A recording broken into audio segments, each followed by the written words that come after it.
Thank you everyone for joining the session today. We're so glad to have you with us.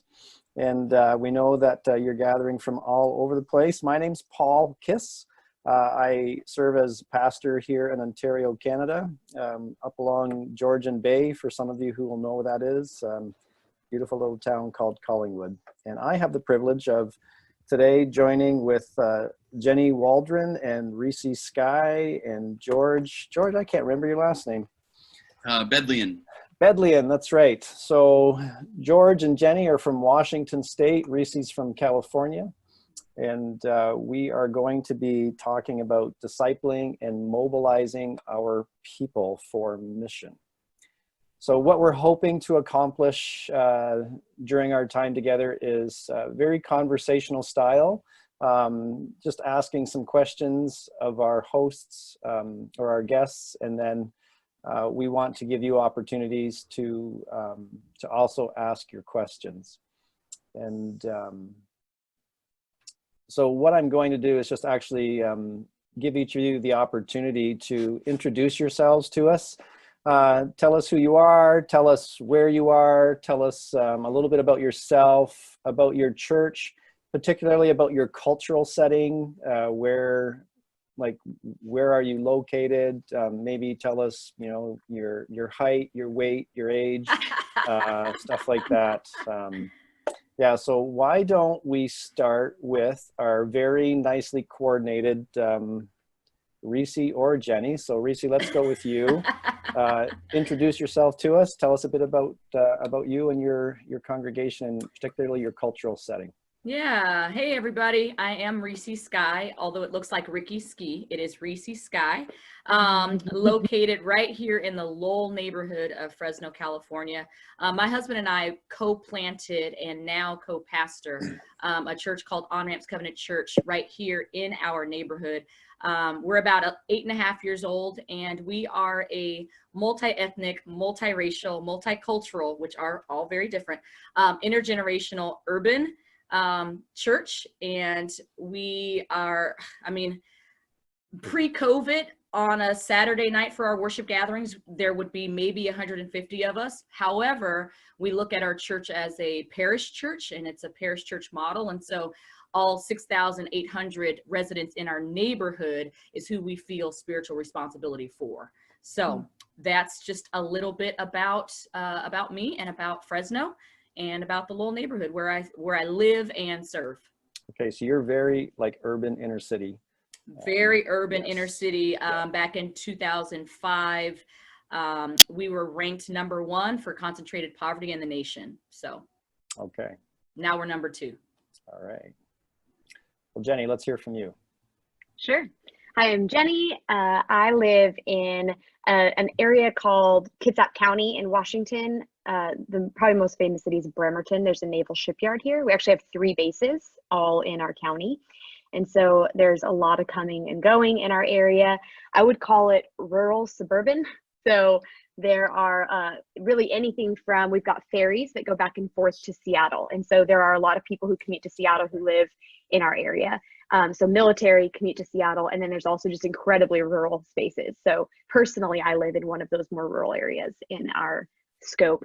I serve at a church I've been at for about 15 years, and it was planted, and then now we have 7 campuses meeting weekly. Well, we did before COVID-19. And so that's been a really interesting, fun journey for us, is just figuring out what does it mean to be one church and not just a few locations, but every location. And so that's been a thing that we've been working through. I serve as a teaching pastor on our team. I also lead all of our communications.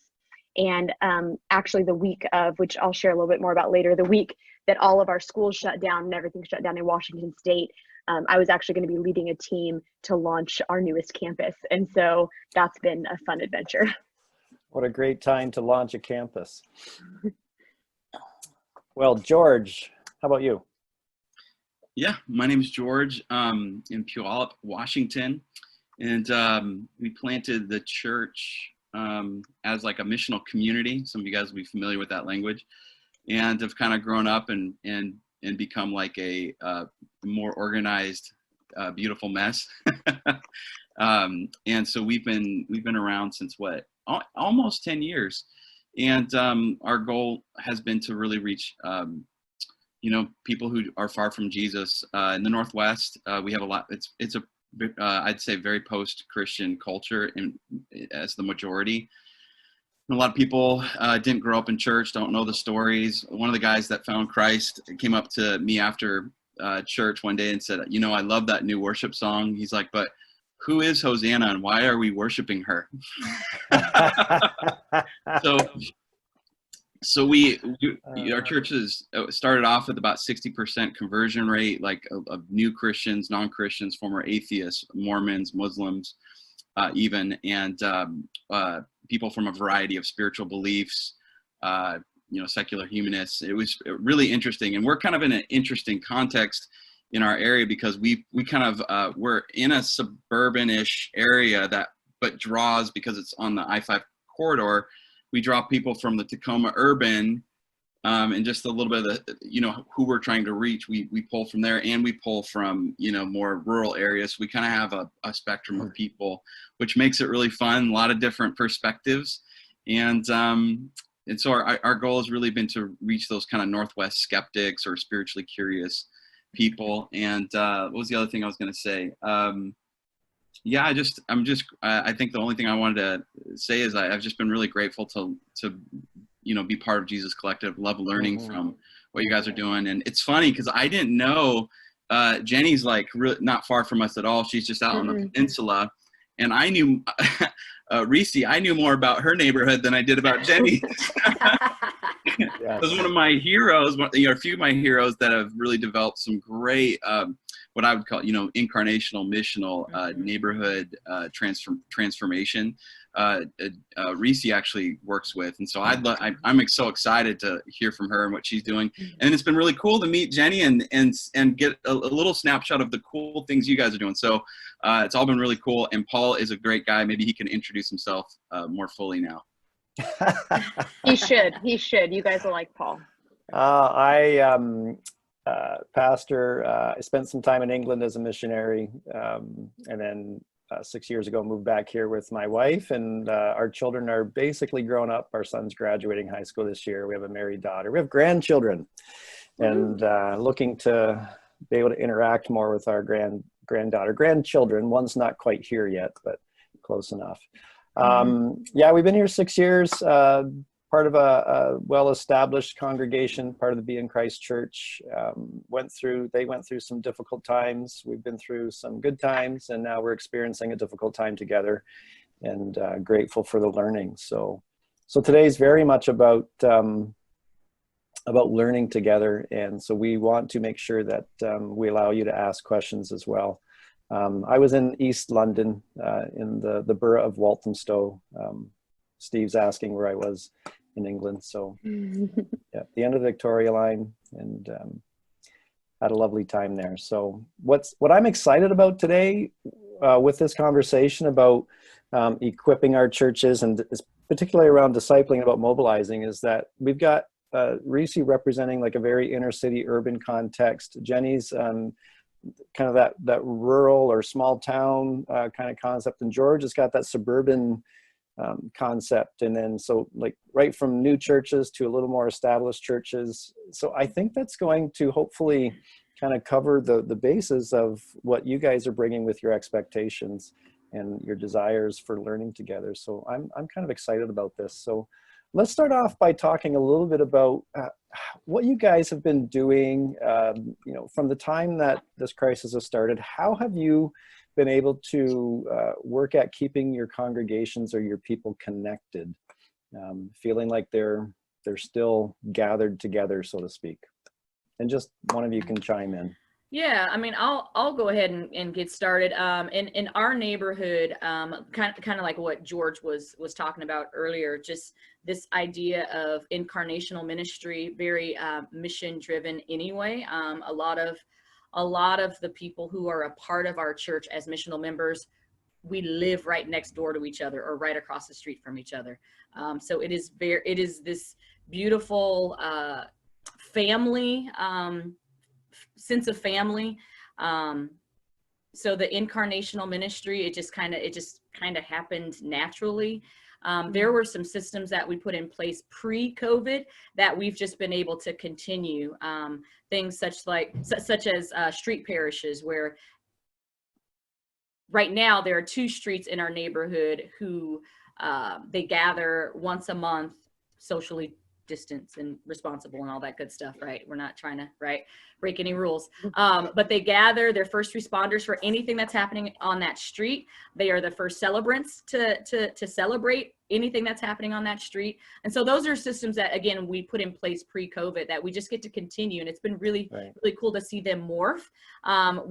We've had a very active like Facebook group pre-COVID, and now that we are in the situation that we're in, it's just like ding, ding, ding, notifications are going off all the time because people are so willing to stay connected, even though physically we can't be connected. So for us, it's been kind of a continuation of systems that were already in place pre-COVID, and now they're just ramped up and they're morphed a little bit. But it all started with that incarnational reality for us. Okay.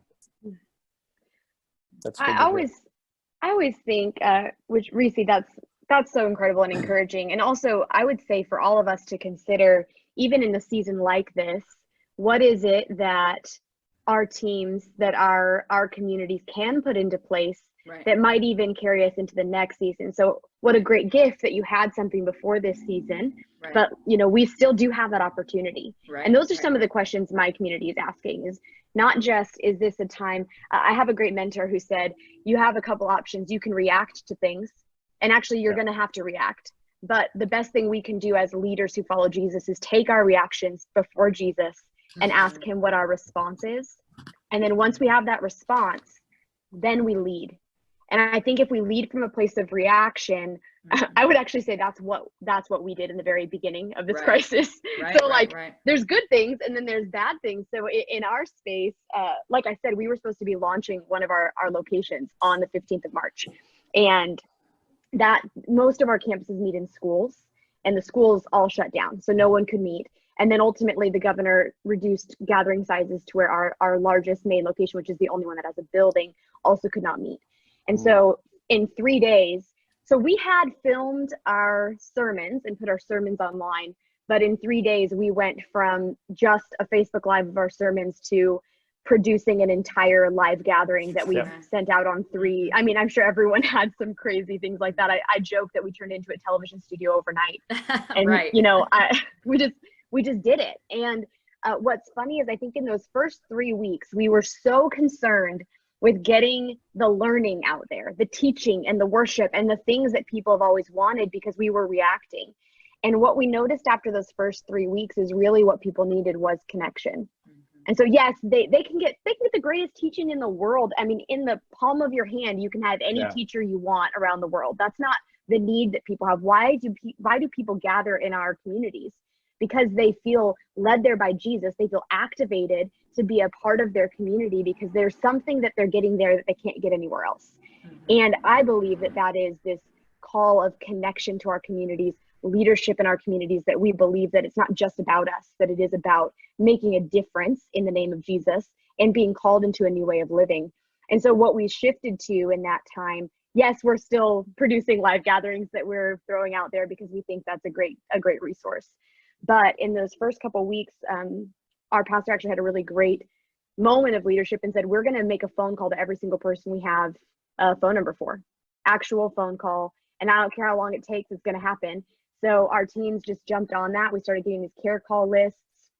It's been amazing. You call people and you're like, hey, how are you doing? How can I pray for you? And they flip it in a second.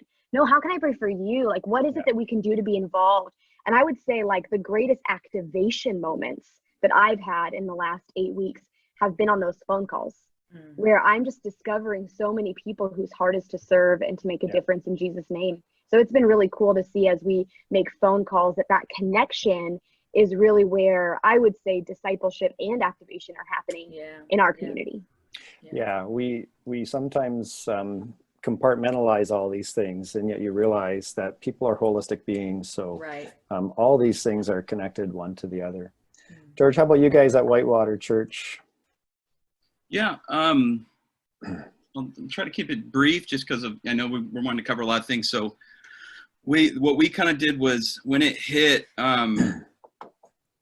you know, everything was changing, not just by the week, you know, the regulations weren't just changing by the week, by the day, but it was by the hour for that first 2 weeks for us in Washington.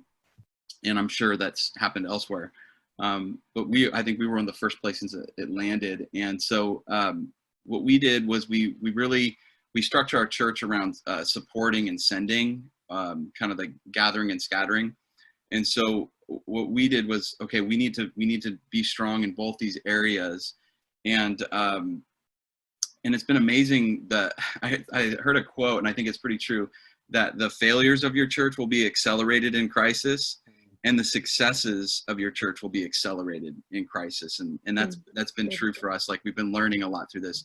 So I think we'll probably be talking a little bit more about the mobilizing to send the church and bless the community a little bit later. So I'll just talk about like what we did to support. Here's a few things that we did. One of the first things was I think Jenny was talking about, like, calling your people. So we have a real stewardship model, like, what do we have and who do we have and how do we steward that well? And we just asked that question about everything. So, you know, we got our different teams involved and they got their teams, like our guest services person. We flipped all of our kind of gathered systems into supporting and sending systems. So let's call it all the people, and then let's encourage them to connect with their loved ones. And we kind of had a plan for that. And then we were gathering stories. And so we were asking, where are the stories and signs of hope as they were making those calls? And so I think, you know, very similar to what Jenny was talking about. I think that's been a huge, I just got a story from someone 2 days ago who goes to our church, and she was like, hey, I just wanted you to know a friend visited your church from Spokane. They were my friend, and they got a call from somebody from your church last week, and they're a Christian. They've only been to your church once, but like, you have no idea what that meant to my friend. And just the ripple effects of that kind of stuff. And I'm sure Jenny and others, and some of you guys probably are doing this. So I think that was a really cool way of connecting and getting what's going on. How are people doing? How can we pray for them? What are the stories of hope? How can we empower them to reach out to others?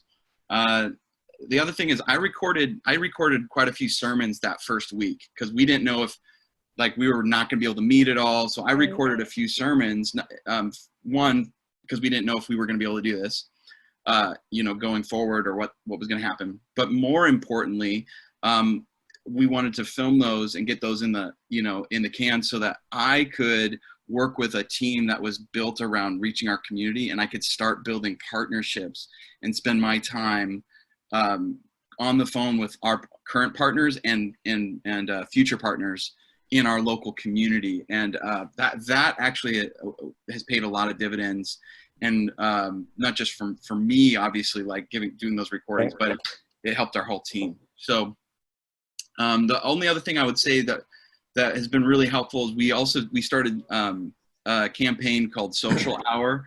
And we just identified, like, you know, we're going to 3 times a week, we're going to do social hours. And what we found is, like, people right now, especially right now, as the Zoom gloom has kind of set in, and the novelty of connecting with people, like, I talked with someone, they were like, man, I just feel like I got hit by a freight train. I've got like a migraine.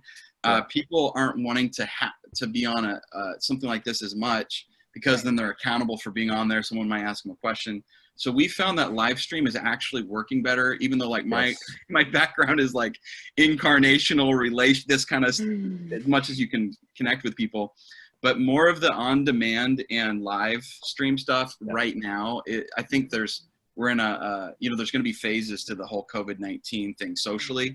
We have to pay attention to that. And where we're at, just speaking for us, we're finding that more people are interacting if it's on demand. They can get it when they want and watch it when they want, or it's live, because then they're not not accountable to say anything. They can kind of do that without any commitment. And so we did social hour, and we do 3 a week. And we found that, like, lighter, fun things that kind of pull us out of the heavy are really good. So we try to do like 2 fun things, one for the family, one for, 18-year-old on up, like we had a cooking show the other day. And then we have more spiritual stuff. So we had one pastor, he did questions on parenting yesterday. I did like spiritual questions the last few weeks, and that's been really cool way of generating engagement, checking in on some of your people, and creating places where they can connect. There's a few other things, but I think for time purposes, I'll cut it there. But we really focused on how do we get our support systems to support our church, and then I can share a little bit later on what we did for the sending mechanism of our church. I do think that we found the same thing, that like Zoom is great, although there's an expectation that you're there and participating, much like I'm going to ask you who have joined us to do, and that is to ask some of your questions. But having the live feature, like a YouTube Live, or where you can be on the receiving end and still be a little bit incognito and not feel like there's expectations of you, I think people have been appreciating that in the longer term. So do want to throw it open to some questions. If any of you have questions, I was supposed to ask you to turn your cameras and mics off, and then if you have a question that you want to ask, turn your camera on and your mic on, or you can use the raise your hand feature, or you can just type your question in the chat and just who you want to direct that to. And we will let you ask questions along the way. So feel free to just put your question out whenever you would like to. And we will try to address those as they pop up. So.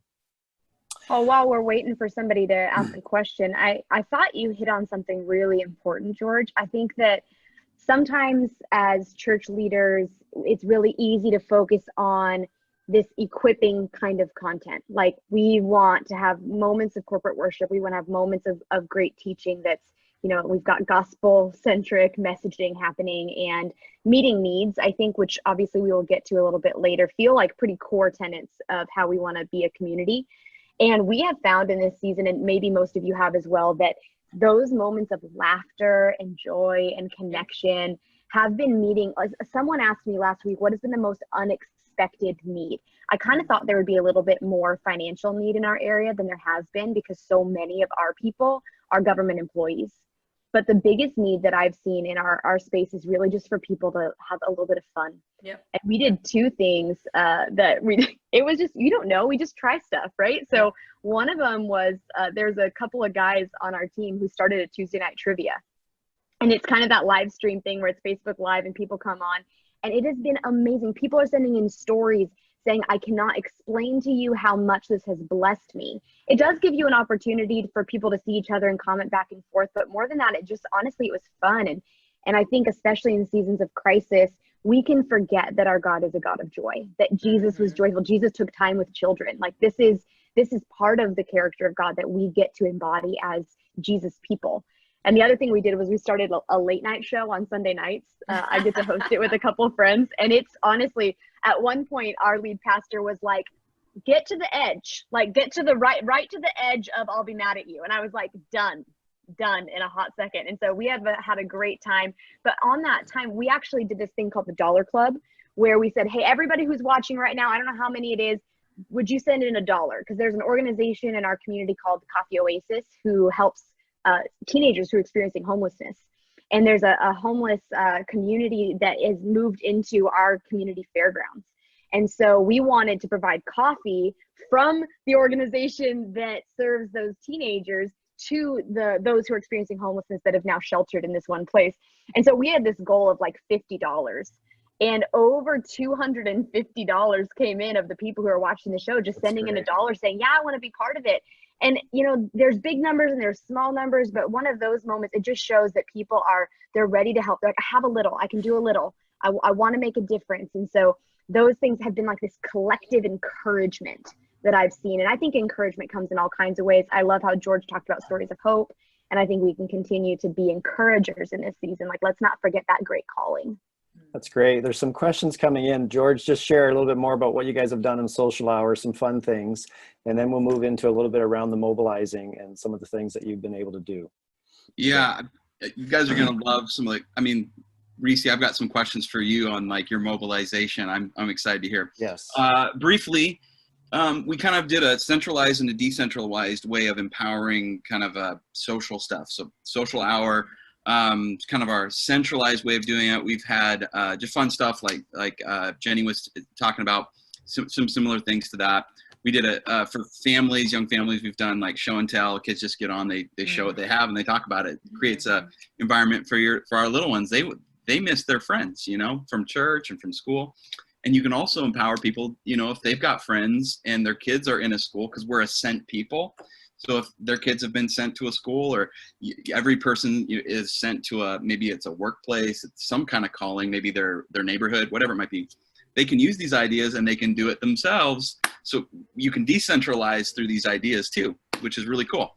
So we, you know, show and tell, we had, they cooked some unbaked cookies together, taught, you know, kids how to do that with their families. Spiritual questions has been good. We're planning on doing something like the 5 love languages. We haven't done that one yet, but that's one of the, you've got someone who can do that. We've got, man, just some really, really fun stuff. The cooking ones have been really fun. Games, we've seen games like across the board, like has been something that people can resonate with on an individual level. And what we did to decentralize this is with all of our ministry teams and and then our groups, really anybody that you're stewarding in your church that's somehow on we call them a spiritual family, whether it's serve team or it's a community group. If they're in some kind of spiritual family, one of the equipping decentralizing questions we just said is, hey, what is something you already are doing, something you enjoy doing that you can invite others to do with you? Yeah. So if you like cooking, you know, invite someone to your own cooking show, you know, like, and invite your friends who don't know Jesus, and your kids, if they are in a school, maybe they can do a show and tell. Or if your kids love doing something, like my daughter is super sciencey. She's 7 years old and she loves going and measuring the temperature of like a pond, the mud and air. Like I would never do something like that when I was raised, but she loves it. So like, so she can share that with other people and pull others in. So that was a question that we equipped our church with, is just, what are you already doing? Remember, it's stewardship. What do you already have? What are you already doing that you can invite others into? So maybe that is all I need to say about that. Great. There's a question here, Ricci, I think for you, regarding mobilizing for local mission. How do you reach the marginalized and the poor for whom you may not have access to them through internet or computers? Great question. Yeah, again, great question. We live in a very interconnected, interdependent community. And so like literally I can look right out of my window and see a gathering of homeless people. So they're not that far away. It really is just a matter of being able to see them, and then to have that deep level of compassion that drives you to help, not hurt, that drives you to encourage, like, hey, here's a mask. I'm sorry that you are in this situation. Whatever led you to this situation, I'm sorry, but here's a mask in the meantime. Do you need anything? My parents live across the street from us. I told you we're a really tight community. And they have a food pantry literally in their front yard. And it's just so much fun to see people there every day, multiple times a day with their little grocery bags, getting what they need, but also putting in the pantry what they don't have need of. And so yeah, the internet thing, it is a service of privilege that not many people have. And so it really is just a matter of being close to those margins, close to the people on those margins. Knowing that, man, not only do I have something to offer, but I can stand or sit 6 feet apart long enough to hear their story, and to have them share their life with me too. So. Ricci, what's been the one of the best pictures of this kind of approach, this kind of like community approach you're talking about? Maybe what's one of the best examples you've seen since COVID-19 has hit? There's a neighbor down the street who she loves to sew, and so she's made a bunch of beautiful masks. I will not mention her name because she would be so upset if I mentioned her name. She's one of those people, like, just let me serve and don't say my name. And so she has actually encouraged us to pick up packages of masks and to distribute them. We've also seen, so our school district serves food every day.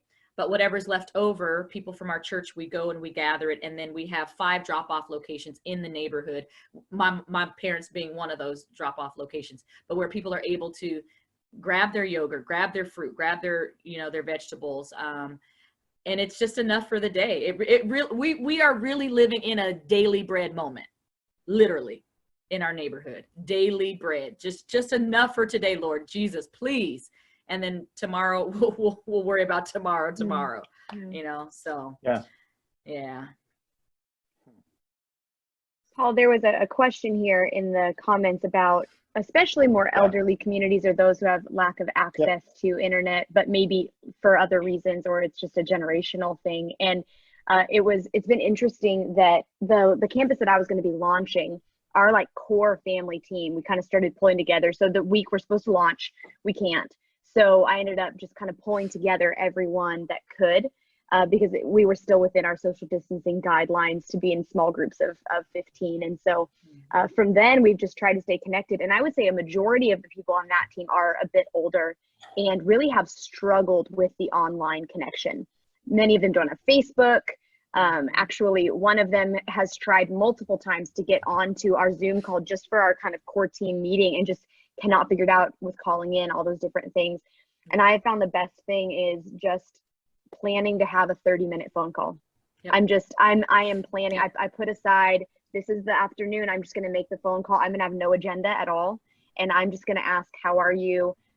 Pray with them, allow them to pray with me. That's been something that's really blessed people I've talked with, is just saying, hey, how can I help? And I want to encourage everyone in this room. I think that in a season like this, when we're used to being a certain level of busy, like, I don't know if you're like me, but I'm used to being a certain level of busy, and that busyness makes me feel like I'm being productive for the mission.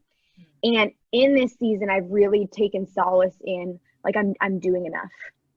Like, I'm doing enough by caring. I'm doing enough by making that phone call. I'm doing enough by offering what I can in a given day, and just saying, Jesus, this is my offering today. And it doesn't look like it used to, but maybe that's part of it. It's kind of that letting go that Danielle was talking about yesterday. Can I let go of the type of productivity that I thought it meant to be a pastor in the last season, and step into maybe what this new thing looks like in pastoring people, that though our world's gotten so wild, it actually maybe is getting smaller. And I've just I've been so encouraged by those phone calls. And sometimes it is just like hearing about, their grandkid who they didn't get to talk to, and just having those moments of connection. I think we're being invited collectively as a community into quiet moments of connection, that part of discipleship is people feeling loved and loving other people and being able to embody that. And on a phone call, I think, is a pretty powerful way to do that. Yeah. I think you're right, Jenny. There is something beautiful about those personal touches. No pun intended. Those personal touches, non-touches.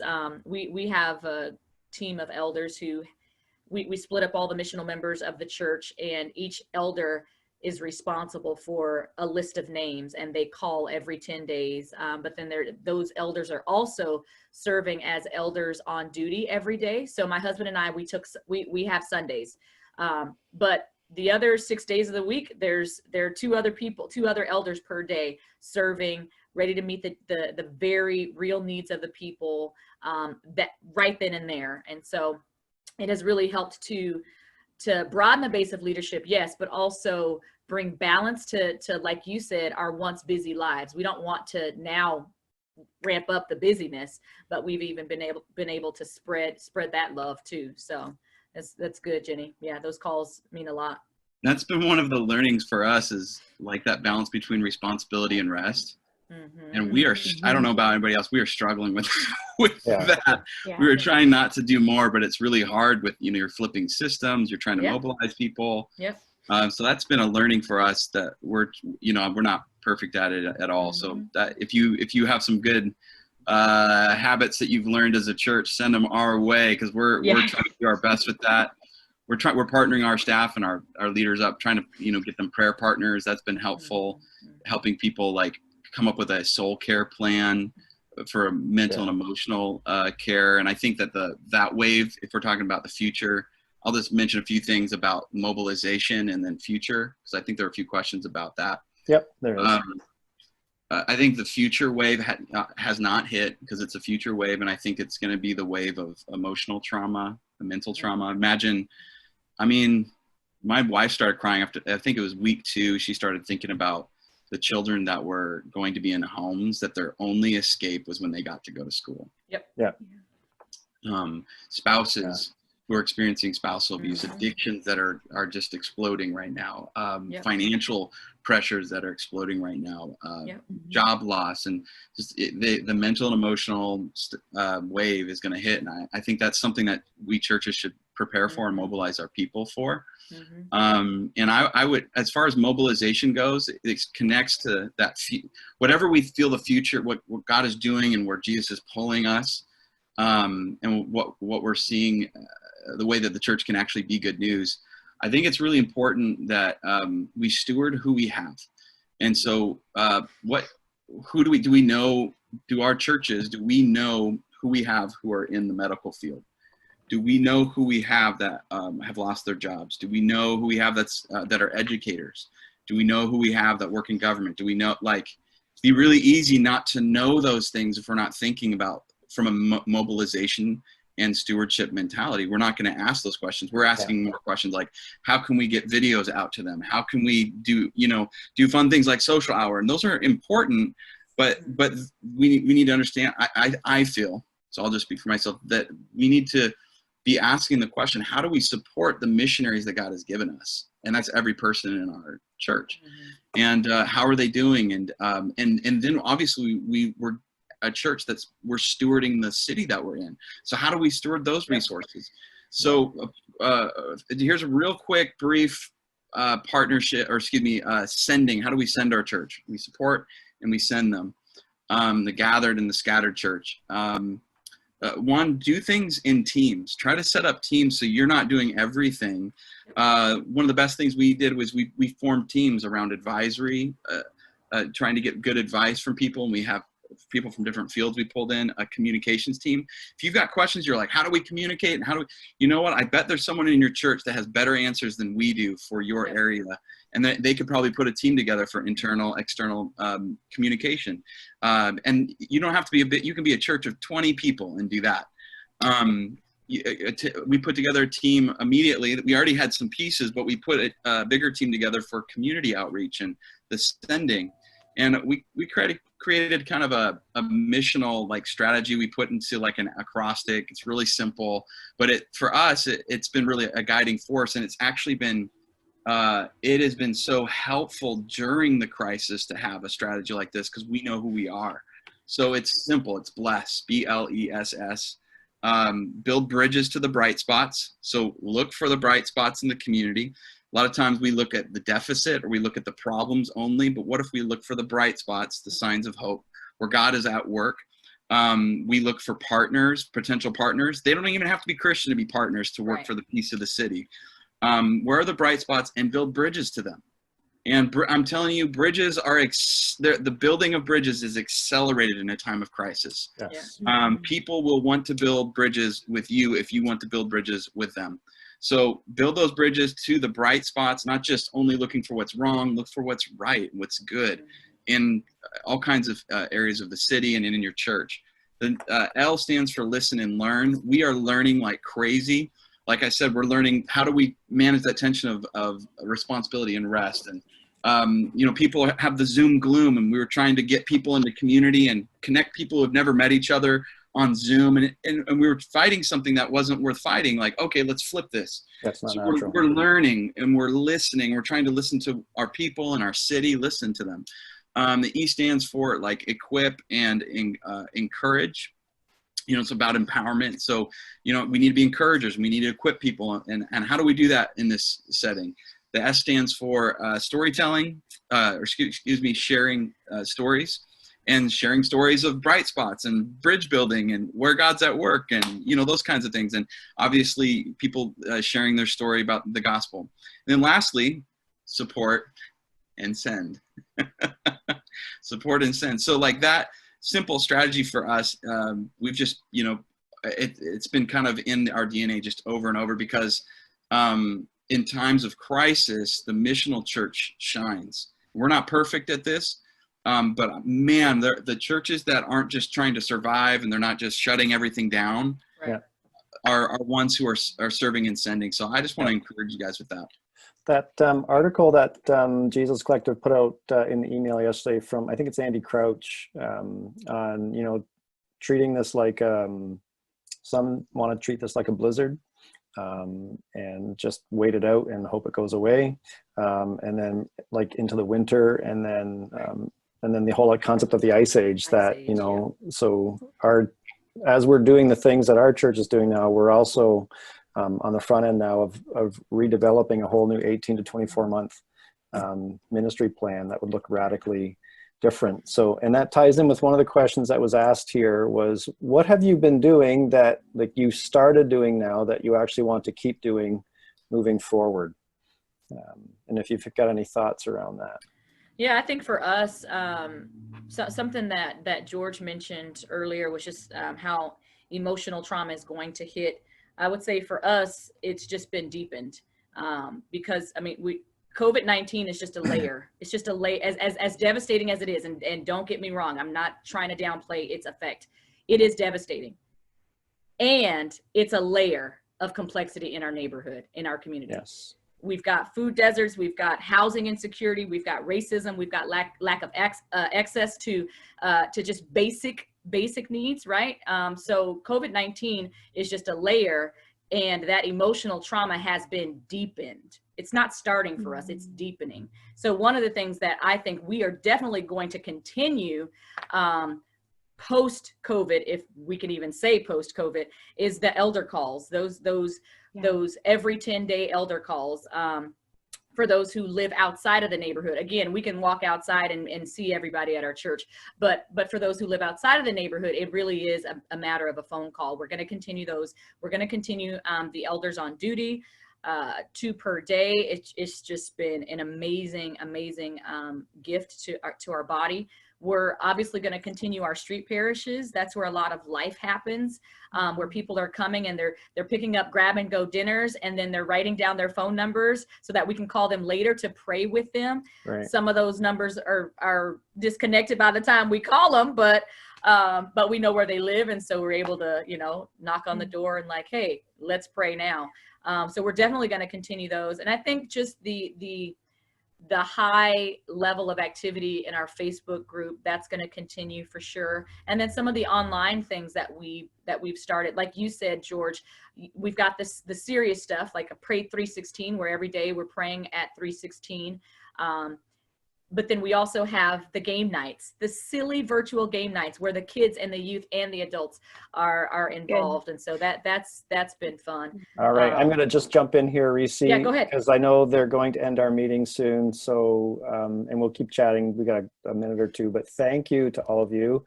Just again, if people want to look you guys up, Ricci, it's On Ramps in Fresno. Yes. On Ramps Covenant Church in Fresno, California. And George, website. Whitewaterchurch.org. Whitewaterchurch.org from Washington. And Jenny? newlife.tv. I put it in the comments there if you want to check it out. Oh, brilliant. Thank you. Thank you. I had one encouragement. I mean, this might just end before we can finish this encouragement, but I would say the one thing, if I could like take one thing that out of this season we're going to get, dream with the people who are the church. Yep. Don't just sit in a room with yourself and don't dream for the people. Because God actually has called the people who are in your community to be the church, that they're the ones who are on the mission, they're disciples alongside you. The person we're following is Jesus. We're being discipled by Jesus. And so as we do that together, let's do that in community, because God will lead his church. Jesus knows where it's going. And honestly, we're not experts. You're not an expert. And I know your community might be looking at you right now saying, where are we going? Just look right back at them in the eyeballs and say, man, I really hope Jesus tells me soon. I hope he tells you. And I'm listening. So when Jesus speaks to you, tell me, because I want us to talk about this together and follow Jesus hand in hand, trusting that he's a better leader than I am. He's just a better leader than I am. Yes. Mm-hmm. And I think yesterday what was presented for us on spiritual disciplines and soul care, I think is something that is necessary, not just in pandemic times, but or crises. it's when you're practicing that stuff regularly, you're able to lead out of a place of fullness instead of emptiness. Yep. And that's the practices George was talking about, of finding that balance. So I think a lot of people in ministry, which are probably a lot of people on here, are wondering, like, am I actually necessary anymore? Because the church seems to keep going on. And I think leadership is necessary. But, you know, we've been talking about equipping, sending, discipling, and these are all things where, you know, we do these things together, and we are all communally with one another on this. So those are fun things to participate in together. George, one thing Build bridges to the bright spots. Say again? Build bridges to the bright spots. Do it together. Yes.